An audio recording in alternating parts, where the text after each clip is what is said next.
Hello नमस्कार दोस्तों, आज में हम पढ़ेंगे क्लास 9th का गणित। अगर आपको अच्छा लगे तो लाइक सब्सक्राइब जरूर करें। जिसमें हम चैप्टर पहला पढ़ेंगे जिसका नाम है संख्या पद्धति।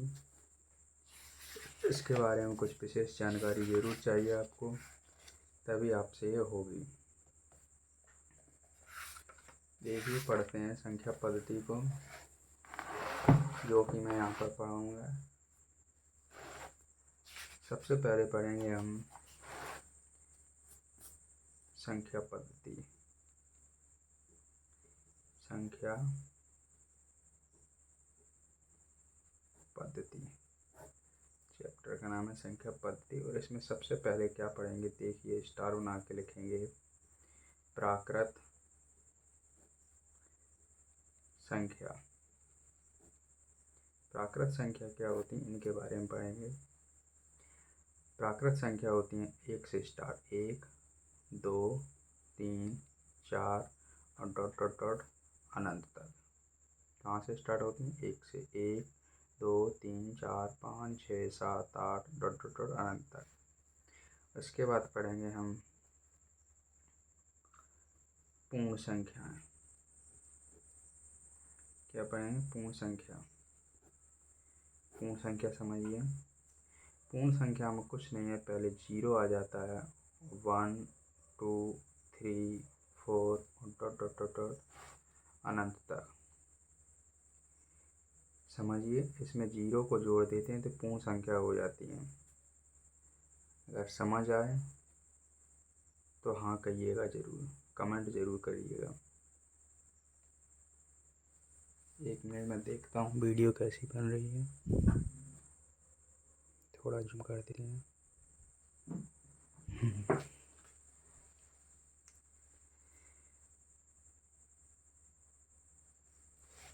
समझिए आप, पहले पढ़ेंगे प्राकृत संख्या, जिसमें होता है स्टार्टिंग कहाँ से, 1 2 3 4 और डॉट डॉट डॉट अनंत तक। उसके बाद पढ़ते हैं पूर्ण संख्या। पूर्ण होती है 0 1 2 3 4 डॉट डॉट डॉट अनंत तक। समझ में आई कि नहीं आप लोगों को। उसके बाद देखते हैं क्या पढ़ना है आप लोगों को। तीसरी हेडिंग डालेंगे पूर्णांक। क्या, पूर्णांक। पूर्णांक समझिए, पूर्णांक में क्या होता है, पहले अपन क्या करेंगे, 0 लिख लेंगे। समझ में आई। 0 के बाद 1 2 3 4 ये डॉट डॉट डॉट अनंत तक, ये +1।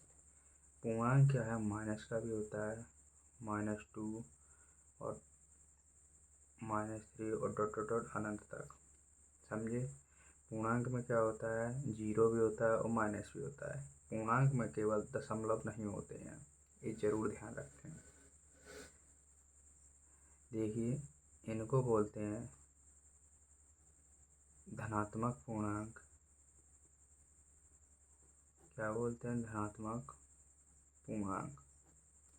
इनको बोलते हैं ऋणात्मक पूर्णांक। ऋणात्मक पूर्णांक। समझ पाए। मैं आपका पूरा गणित 9th का पूरा पढ़ाऊंगा, पूरा का पूरा, इसमें कुछ नहीं छोड़ूंगा। अब पढ़ेंगे इसमें परिमेय संख्या।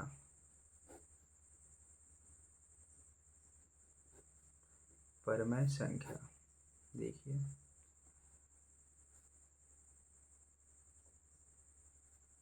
परिमेय संख्या वह संख्या होती हैं, वह संख्या होती हैं जिन्हें हम P/Q के रूप में लिखते हैं। P/Q के रूप में लिखते हैं, जहाँ ध्यान रखना Q कभी भी 0 के बराबर नहीं होगा। एग्जाम्पल देखिए, उदाहरण देखिए, उदाहरण आपको समझ आए। ज़रूर आएगा समझ में। देखिए 2/3 ये परिमेय संख्या है, 3/4 ये परिमेय संख्या है, 5/6 ये परिमेय संख्या है, 12/17 परिमेय संख्या है। ये सभी परिमेय संख्या है। -3/4 भी परिमेय संख्या है, -5/6 भी परिमेय संख्या है। और देखिए इसमें हम प्राकृत संख्याओं को भी लिख सकते हैं, पूर्ण संख्याओं को लिख सकते हैं। 0 भी एक प्राकृत संख्या है, 0 भी एक प्राकृत संख्या है, क्योंकि 0 के नीचे हम अपन 0 तो नहीं लिख सकते, लेकिन 1 लिखेंगे। जब 1 को डिवाइड करेंगे तो 0 ही आएगा। समझ में आई? ये बात जरूर रखें। अब देखें अपरिमेय संख्या। कौन सी? अपरिमेय संख्या। अपरिमेय संख्या अपरिमेय संख्या होती हैं जिन्हें हम P/Q के रूप में नहीं लिख सकते। समझ में आई? इन्हें हम P/Q के रूप में नहीं लिख सकते हैं। जैसे उदाहरण देखो, √3, √5, जो भी अंडर रूट में आपको मिलता है वह अपरिमेय संख्या है। अब इसमें कुछ यही आपका इम्पोर्टेंट सब कुछ देखने के लिए, इसको ही आपको पढ़ना है पूरा ढंग से।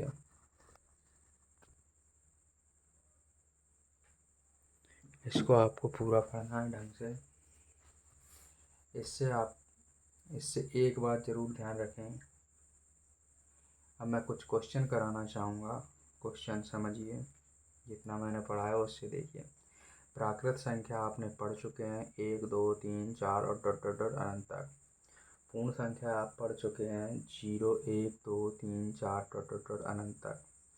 पूर्णांक हम समझ चुके हैं, इसमें 0 के बाद धनात्मक पूर्णांक है, 0 से पहले ऋणात्मक पूर्णांक है। चलिए मैं आपसे क्वेश्चन पूछना चाहता हूँ, बताइए -3 बड़े या -1 बड़ा, इनमें से कौन बड़ा है? दोनों में कौन बड़ा है? दोनों में कौन बड़ा है? कई लोग इसे नहीं जानते हैं।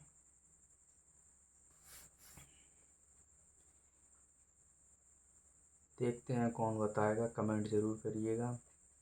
इसमें हम -1 बड़ा होता है। चलिए अब हम आपको संख्या रेखा के बारे में भी बताते हैं। संख्या रेखा या नंबर लाइन बोलें, नंबर लाइन ये मैंने खींच दी है, समझ सकते हैं। नंबर लाइन मैंने खींच दी है, इसके बारे में देखिए। यहाँ पर हम 0 लेते हैं, इसके आगे हम 1, इसके आगे 2, इसके आगे 3 और बड़ा कर देते हैं 4। ये होता है अनंत तक, ये पॉजिटिव है। इससे पीछे लिखेंगे -1, -2, -3 और ये भी अनंत तक है, ये नेगेटिव है। यह वाई लाइन है, इसके ऊपर हम हर संख्या को प्रदर्शित कर सकते हैं, कोई भी संख्या, परिमेय संख्या हो, अपरिमेय संख्या हो, कुछ भी। चलिए अब हम इसमें कुछ करते हैं, सवालों को करेंगे, देखते हैं कुछ है या नहीं है। देखिए इसमें पढ़िए, उदाहरण दिया हुआ है, नीचे दिए गए कथन सत्य हैं या असत्य हैं, कारण के साथ उत्तर दीजिए। नीचे दिए गए कथन सत्य हैं या असत्य हैं, कारण के साथ उत्तर दीजिए। पहला है, प्रत्येक पूर्ण संख्या एक प्राकृत संख्या होती है। प्रत्येक पूर्णांक एक परिमेय संख्या होता है। प्रत्येक परिमेय संख्या एक पूर्णांक होती है। ये 3 हैं। हम इन तीनों को बारी बारी से समझेंगे और हम समझाएंगे। अब देखिएगा, जरूर समझ में आए तो ज़रूर बोलिएगा। देखिए आपने पूर्ण संख्या पढ़ ली हैं। पहले देखिए प्रत्येक पूर्ण संख्या, पहला उत्तर देखिए, समझ में आएगा आपको। बोल रहा है प्रत्येक पूर्ण संख्या क्या होती हैं? 0 1 2 3, 0 से स्टार्ट होती हैं। और प्राकृत संख्या क्या होती हैं? 1 2 3 4 अनंत तक। अभी बोल क्या रहा है? प्रत्येक पूर्ण संख्या एक प्राकृत संख्या है। इसमें जीरो है क्या? इसमें जीरो दिख रहा है क्या? हम मानते हैं उसने कहा है प्रत्येक पूर्ण संख्याएं एक प्राकृत संख्या होती है। नहीं होती, इसमें जीरो नहीं है, तो यह क्या है? असत्य है। यहाँ कारण लिखेंगे, कारण लिखेंगे, पहले तो लिखेंगे यह है असत्य है, यह है असत्य है। ठीक है, अब कारण क्या है? क्योंकि पूर्ण संख्या में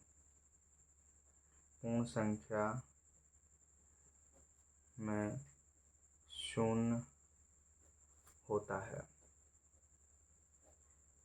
जबकि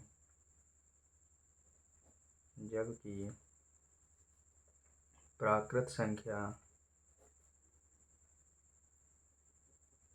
में शून्य नहीं होता है, शून्य नहीं होता है। ये आपका पहला हो गया, समझ में आया?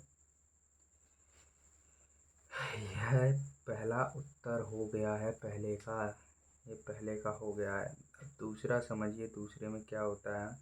बोल रहा है प्रत्येक पूर्णांक एक परमेय संख्या है। प्रत्येक पूर्णांक एक परमेय संख्या है। मैंने क्या कहा था? प्रत्येक पूर्णांक एक परमेय संख्या है।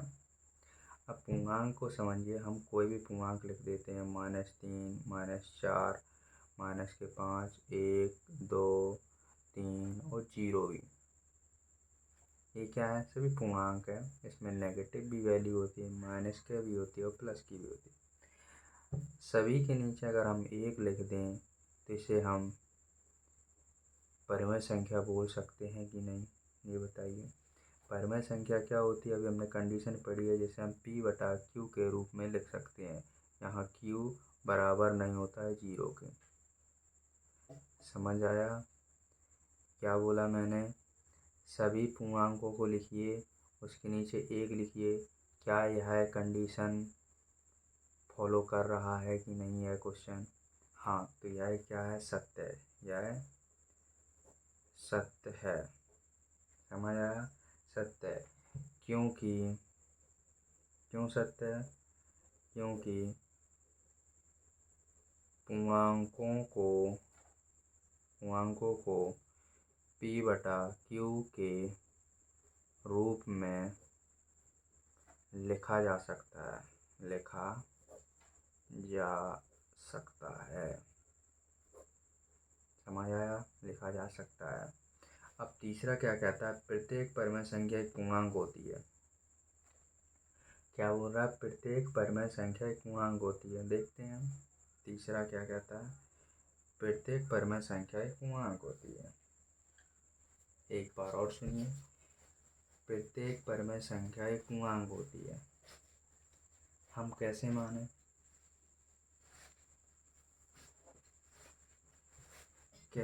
या प्रत्येक संख्या पूर्णांक होती है? प्रत्येक परमेय संख्या पूर्णांक नहीं होती, क्योंकि पूर्णांकों में दशमलव की वैल्यू नहीं हो सकती है। यह असत्य है, क्योंकि पूर्णांकों में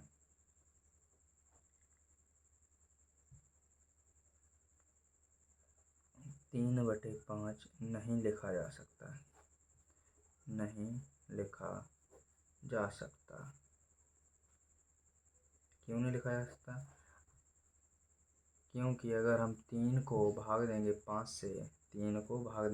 से तो कितने बैठ जाएगा? 0.6 बार। पॉइंट आया? यह पूर्णांक नहीं है। पहला क्वेश्चन आपका सॉल्व होता है। दूसरा उदाहरण है दूसरा। बोल रहा है 1 और 2 के बीच 5 परमेय संख्या। कितनी? 5 परमेय संख्या। 5 परमेय संख्या, यह बहुत आसान है। इसकी मैं ट्रिक बताऊंगा कैसे करना होता है, जरूर देखिएगा। आपको अच्छा लगेगा, हम ज़रूर बताएंगे। पहले लिखिए यहाँ पर उत्तर लिखेंगे। उत्तर कैसे लिखेंगे? यहाँ 1 लिखिए, यहाँ 2 लिखिए। 5 बोला है, 5 की नहीं, हम 1 बढ़ा के लिखेंगे 6। समझ आया? इसके नीचे 1 मान लीजिए, इसके नीचे 1 मान लीजिए। समझ आए? बिल्कुल आएगा समझ। अब हम क्या करेंगे, दोनों को मल्टीप्लाई 6 से करेंगे, इधर भी 6 से करेंगे। ठीक है, 6/6, इधर आएगा 12/6 यानी 12/6, 7/6, 8/6, 9/6, 10/6, 11/6। अब हम देखेंगे 1 और 2 के बीच में, 1 और 2 के बीच परमेय संख्या, परमेय संख्या 1 और 2 के बीच परमेय संख्या कौन सी आए? 7/6, 5 ही तो बोली थी, 5 है। 7/6, 8/6, 9/6, 11/6। देखिए 1 2 3 4 5, यह उत्तर आपका सही हो गया। ये होते हमारा पहला उदाहरण और दूसरा उदाहरण समाप्त। अगर यह क्वेश्चन आपको समझ आए तो लाइक सब्सक्राइब जरूर करें। हमारा पढ़ाना अच्छा लगे तो मैं आगे भी पढ़ाऊँगा, बस आप लोग कुछ ना कुछ ज़रूर करिएगा। लाइक ज़रूर करें, सब्सक्राइब करें और अपने दोस्तों को भेजें। यह मेरा इंट्रोडक्शन था, ये मेरी पहली क्लास है, इसे ज़रूर देखिए और दोस्तों को भी भेजिए। मैं चाहता हूँ कि एक दिन में एक चैप्टर ख़त्म कराऊँगा, लेकिन इसके लिए आपको 100 सब्सक्राइबर करने होंगे और मैं जल्द से जल्द करवा भी लूँगा।